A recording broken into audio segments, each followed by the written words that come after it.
當美國街頭的姑娘們端起紅枣枸杞蘋果茶，當歐洲博主用保溫杯泡着中式養生茶打卡，當全球5億年輕人用 Bascoming Chinese 標籤刷屏社交平台，一個美國女記者發出靈魂拷問：為什麼我們突然都想成為中國人？這背後絕不是簡單的文化跟風，而是藏着全球文化格局1000年未有的大洗牌，更是普通人永遠看不到的大國崛起的底層邏輯。今天我就带大家扒透这波中式生活方式席卷全球的真相，从歷史深處走到現實當下，告訴你中國憑什麼能讓世界心甘情願的上頭。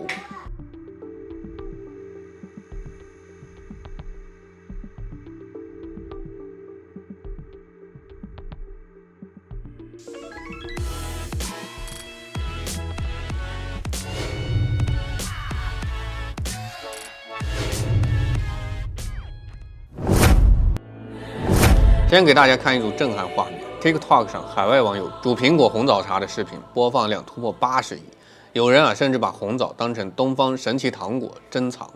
8段錦的教學視頻在歐美健身圈爆火，連好萊塢明星都在社交平台曬自己練太極的日常。中國的微短劇在海外上線300多款，黑龍江雪鄉的夜景短視頻斬獲超500萬海外點讚。國產遊戲《黑神話：悟空》全球銷量突破2800萬份。西遊故事讓老外瘋狂着迷。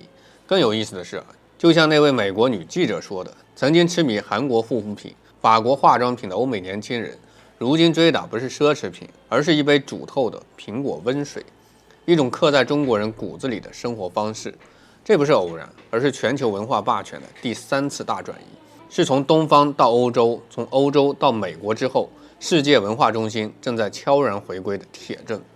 說到文化霸權的更迭，我們得先回看歷史，才能看懂當下。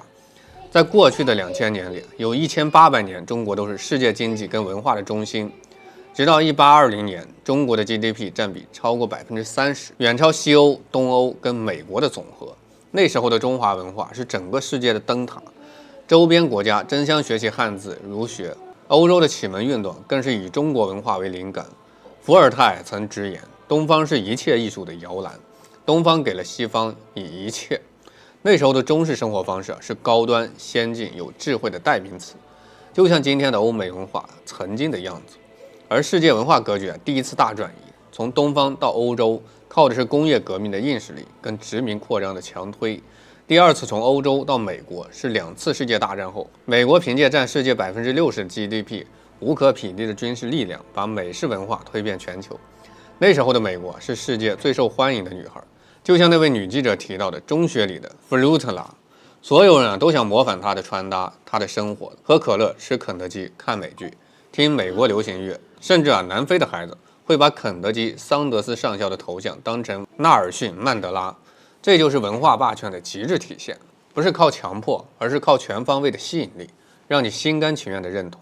但美式文化的霸權靠的是軍事基地的支撐、中情局的運作、鋪天蓋地的廣告營銷，麥當勞、肯德基的廣告霸佔全球屏幕，美國音樂、美劇靠着資本力量席捲各地。可中國文化的出圈恰恰反其道而行之。我們從沒給中式養生茶打過半分錢的廣告，從沒強迫誰學太極、看中國短劇。可全球人民就是愛上了蘋果煮水的溫暖，愛上了中式養生的從容，愛上了中國城市的乾淨整潔，教育機構的普惠便利。就像那位女記者所言，中國正在變得偉大，讓偉大為他們說話。這就是中式文化的底氣，不靠強推，不靠營銷，靠的是5000年文明沉澱的生活智慧，靠的是實實在在的生活方式本身的魅力。那麼問題來了，為什麼偏偏是現在中式生活方式能席捲全球？為什麼曾經自詡世界第一，連印度傳統舞蹈都不願學的美國人，如今會心甘情願地模仿中國人生活習慣？這背後藏着3個普通人看不到的核心問題，也是美式文化衰落、中式文化崛起的關鍵所在。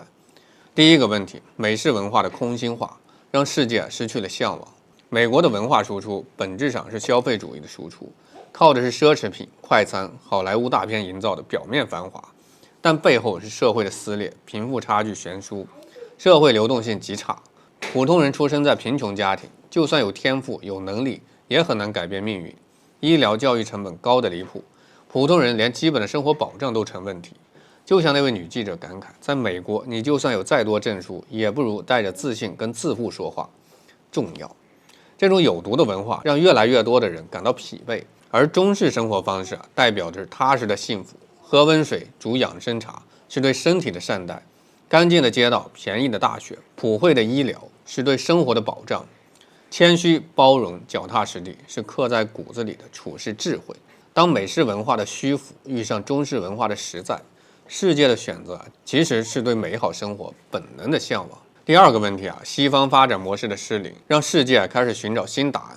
過去100年，美國主導的華盛頓共識被奉為瑰秀，可拉美陷阱、東南亞金融危機、2008年全球金融危機，一次次證明了新自由主義的弊端。烏克蘭危機、西亞比菲亂局，更是讓西方的民主人權輸出徹底破產。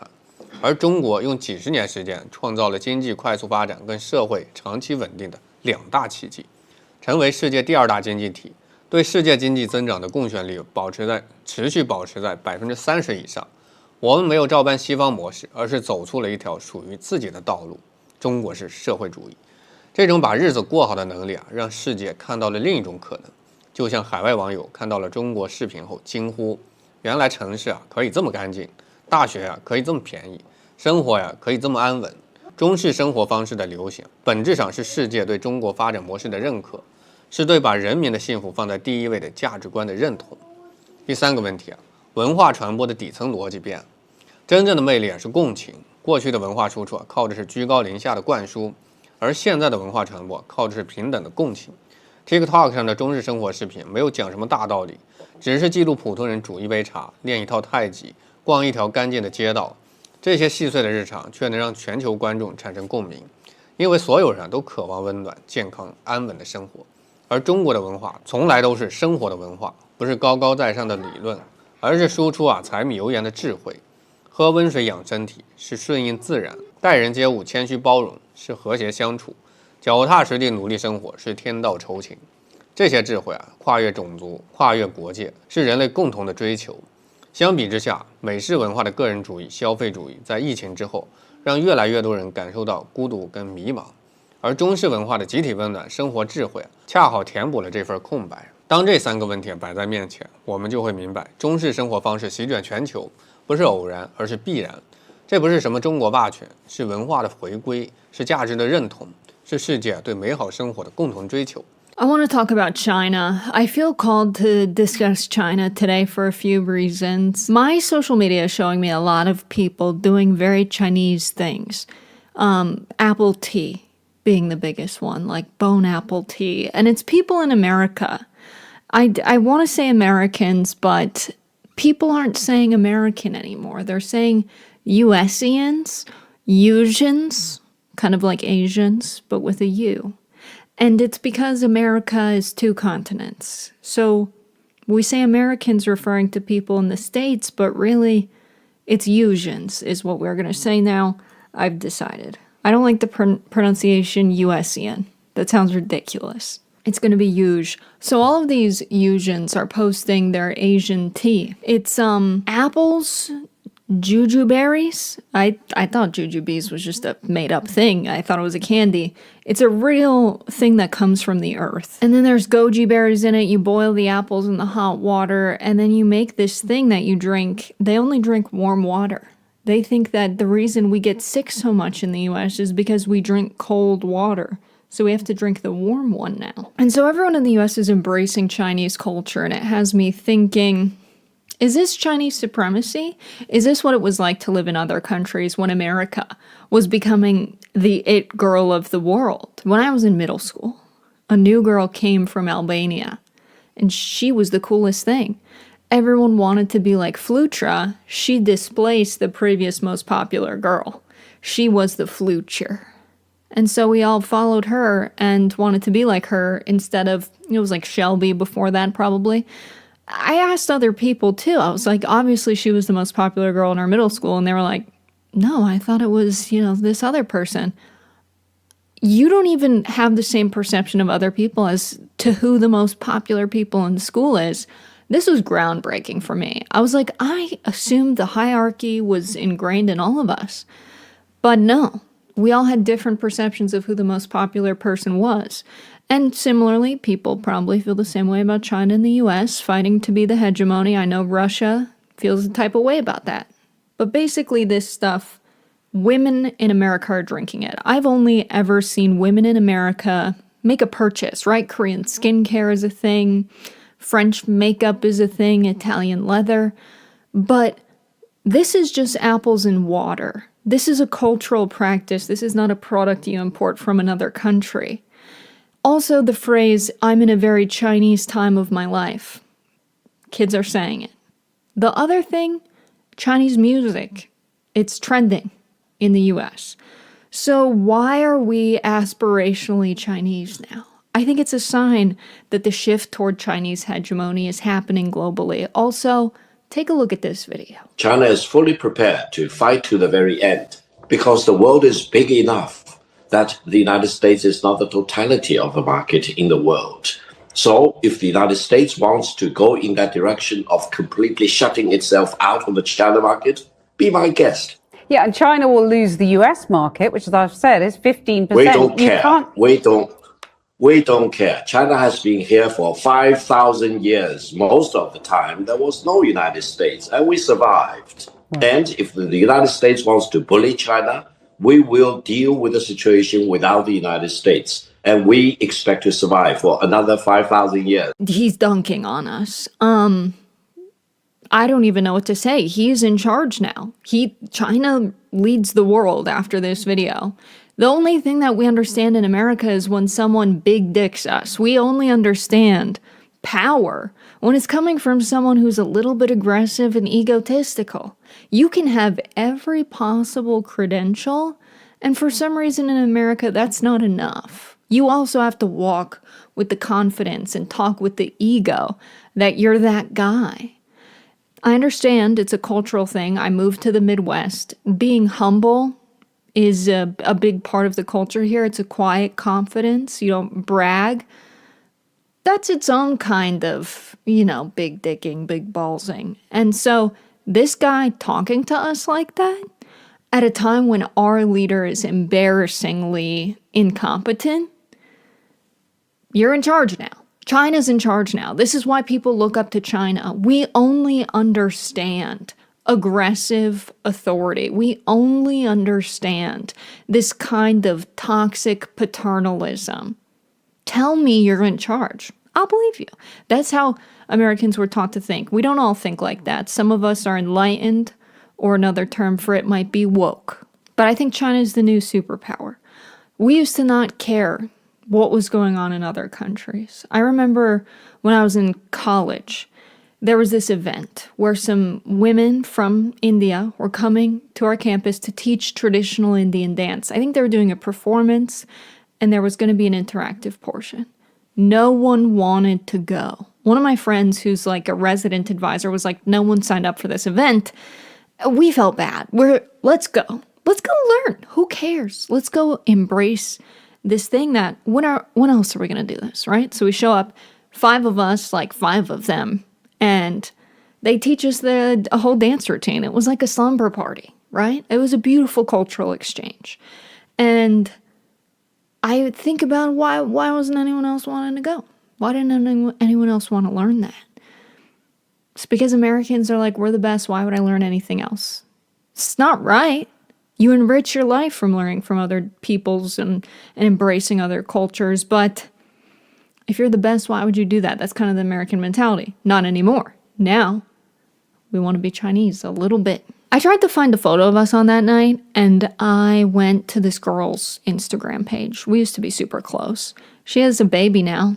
Lots of baby photos. I'm scrolling. I'm years back, and I accidentally tap a photo of the baby. I almost liked it on accident. Stalking someone's Instagram is one thing. Accidentally liking a baby photo? Getting caught stalking a baby photo? That's unacceptably weird behavior, okay? I was like, you know what? I'm not going to look for this anymore. It's going to turn me into a weird person, perceptively. I'm not creeping on babies. I can't believe that that's a thing people have to worry about, but Nevertheless, the president's a pedophile. Another reason China is on the rise. When I was in South Africa, I studied abroad there in 2016. They had photos of Obama on their fridge. If you go to a black township outside of Cape Town, there's like their children's wedding photos and then Barack Obama magnets on the fridge. And their whole stay, they love the guy. That's the impression America has on other countries that now I see China start having. But it permeates, right? Other countries listen to American music, watch American TV, wear American clothes. There's always a little bit of aspirational Western stuff abroad. And it's because America made it that way. You know, that's why we got all the military bases. That's why the CIA has been busy for the past 50 years, you know? We want it to be that. But China's doing it. Are they trying to do it? Probably. I've never seen a commercial for Chinese food, but we always eat Chinese food. I saw that on my timeline the other day, that I've never seen a commercial for Chinese food. Me either. That's crazy. McDonald's, Arby's, American food has an annoying amount of advertising attached to it. China's just out there being great, letting the greatness speak for them. And now they have this guy talking his shit. So we're not stopping them. No matter what, we're not stopping them. It was surprising to me, though, when I was living in another country, how much America was looked to and seen as important. It was an election cycle also. I remember seeing a commercial for the Trevor Noah hosted Daily Show. It was advertised to South Africans as a show for them. What's up with that, right? It was like, what's going on in the crazy United States? You have this idiot orange guy running for office saying God knows what. These stupid people have all the weapons. Thankfully, we have this guy from Mzansi to explain it all for us. I was like, this is how the Daily Show is advertised to South Africa? As if it's made for them? I was like, damn, I felt bad. I felt like bad about who I am as an American. I was embarrassed a little bit. I was like, shit. Imagine if they showed them Maury and Jerry Springer. Anyway, American politics was a regular nightly show that played for South Africans. It's like reality TV politics for them. But even in South Africa, the food is a big thing. There was McDonald's all over the place, KFC. One time, I went to KFC at night for a little French fry. And after a certain hour, they shut the doors. You got to walk through the drive-thru. So we're in line. And this guy, he says, you guys really shouldn't be here. This is a black space. This is an African space. And you shouldn't be here. My friend Hakan from Turkey starts speaking. They realize we're not South African Afrikaner colonizers. We're visitors from other countries. We're foreign. I'm like, I'm on your side, if anything. Like, I think you should own this land and not the Afrikaners. But he didn't care about that. He was just like mad that we're at KFC, which is funny because Kentucky is in the United States. So is it an African space? I wasn't ready to discuss that. We're in your country. You know what I mean? And so other people were like, hey man, they're not the people you think they are. These are Americans and Turkish people.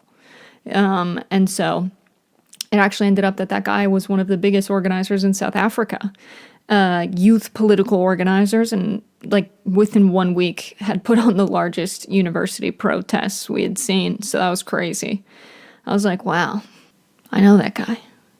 You know, we're friends. We get food late night together. The interesting thing though is I was friends with a few white South Africans, and one of them thought, and this is a real story, I don't believe in lying, making up stories for comedy. God bestows upon you life experiences, and if you cannot describe them in a way that makes them interesting and funny, that's on you, okay? Don't make stuff up that's funny. You know what I mean? That's your responsibility. to make it funny if it's not funny when it happens. But this one is funny as God told the tale, you know? He gives me life experiences with the hopes that I use them to bring other people joy, I feel. It sounds like a bad comedy scene, right?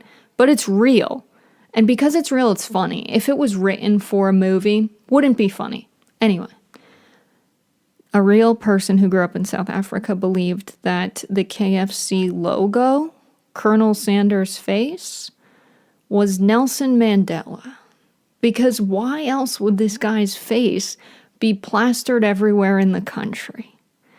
Imagine when he found out this was Colonel Sanders and it's Kentucky Fried Chicken, KFC. KFC to ANC, I just don't even know how the connection was made. Also, what did he think Mandela looked like, right? He understood this when he was about a teenager, I think. And so, you know, kids believe a lot of stuff, but I always thought that was hilarious, and now I don't see the KFC logo the same. But think about how important American culture is for South Africans to think Colonel Sanders is Nelson Mandela, right? We're out there. We're about to have a Chinese version of that. Mao is about to have his face on a Chinese food chain, and someone's kid is going to think that that was Donald Trump. That's a horrible comparison, Mandela to Trump. I take it back.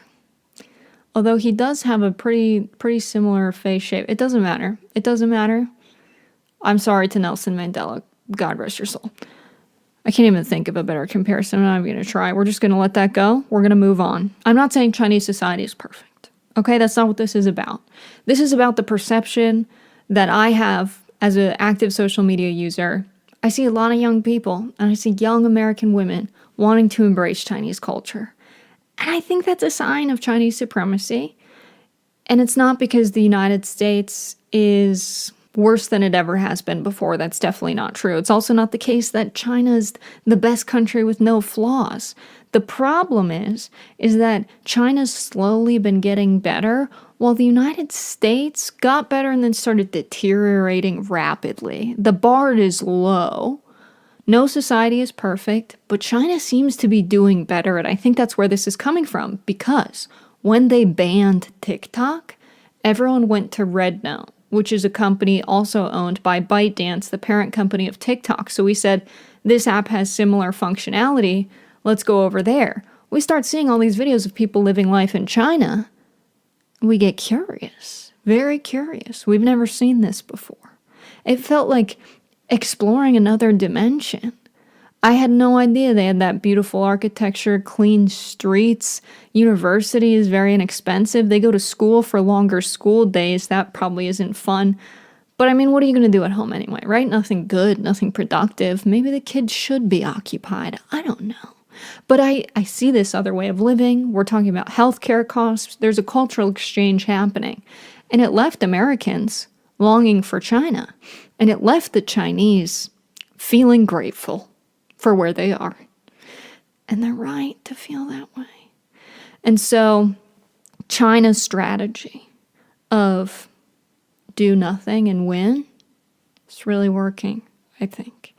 I never aspired to be Chinese before. I was bullied for being Chinese, even though I'm not. I was called Mulan by a girl. She apologized for it, but I'm Slavic and Italian and a little Welsh. I'm not Chinese, but I was bullied for being Chinese. But who's winning now, Carly?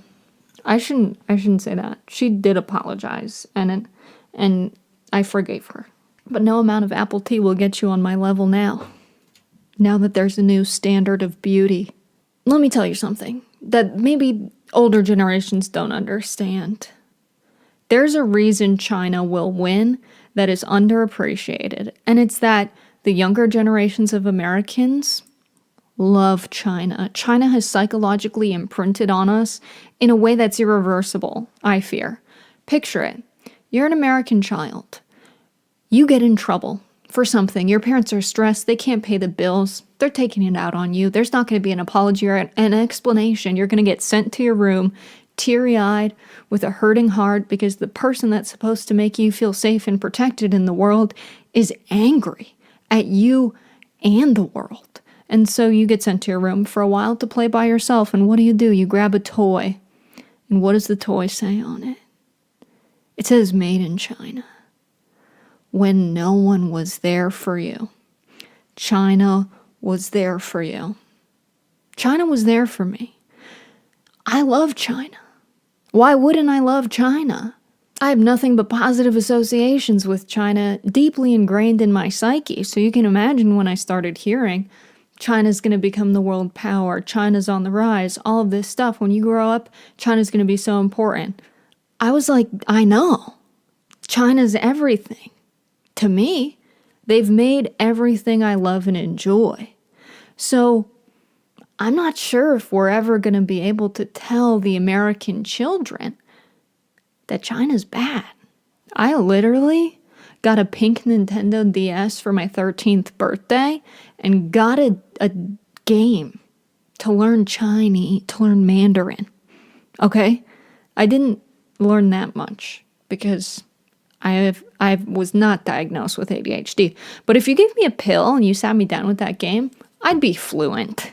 But it wasn't in the cards for me. So I never learned Chinese. But maybe I will now. Also, Chinese food. It's good. There's not a single kid that was disappointed when it was time to order Chinese food. They all had something they liked on the menu. We've all had a Chinese restaurant. I've been in many small towns in America. Most of them have a Chinese restaurant. You can't compete with that. So yeah, America led to its own demise. China was like, I'm going to do me.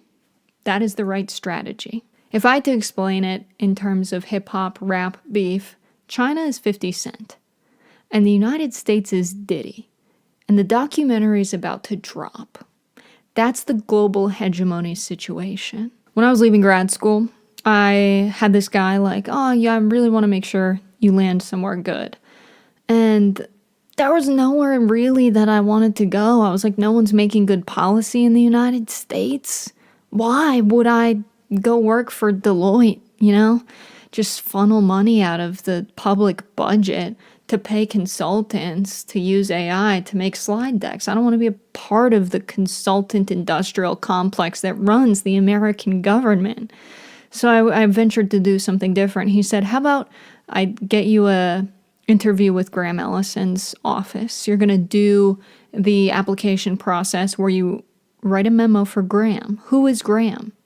Graham is a scholar who invented this thing called the Thucydides trap, which is when a rising power and a ruling power inevitably end up at war. Because whenever there's been a world hegemony and another one comes to surpass it, in like 9 out of 10 times, there's a war. And Thucydides was, I believe, an author that wrote about the Sparta-Athens beef dispute. And so Graham Allison wanted to find a way to avoid war with China. What is the path? How do we get beyond this? As the U.S. is the existing hegemon, and China's the rising power. How do we not have war with China? And I was basically like, we have to lock in. We have to have laws that allow corporations to pay people a fair wage. That not allow, but enforce corporations to share their profits with the people. We have to make the United States an enjoyable place to live. We can't have it be a situation where if you're born in a poor family, it doesn't matter what kind of accolades you have, talent, skills, inventive potential, you are stuck in a poor family. That's the reality of most people in the United States. Social mobility is abysmal, and that is an issue that economic justice laws can fix. If we want to compete with China, we have to let the poor thrive. Needless to say, I didn't get hired, because that is not how people who are professors at Harvard and friends with Henry Kissinger think about the world. Go figure. And now, I'm in a very Chinese time of my life, and I'm okay with it. I'm okay with it. So I just wanted to talk about that. I'm seeing the early signs of Chinese supremacy. China's becoming what America once was to the world culturally, in terms of pop culture. And I'm kind of down to assimilate. A little bit of assimilation with China. Tastes delicious. I made the apple tea. That's what I've been drinking for the China video. Drinking the apple tea. So it's good, and you should try it too.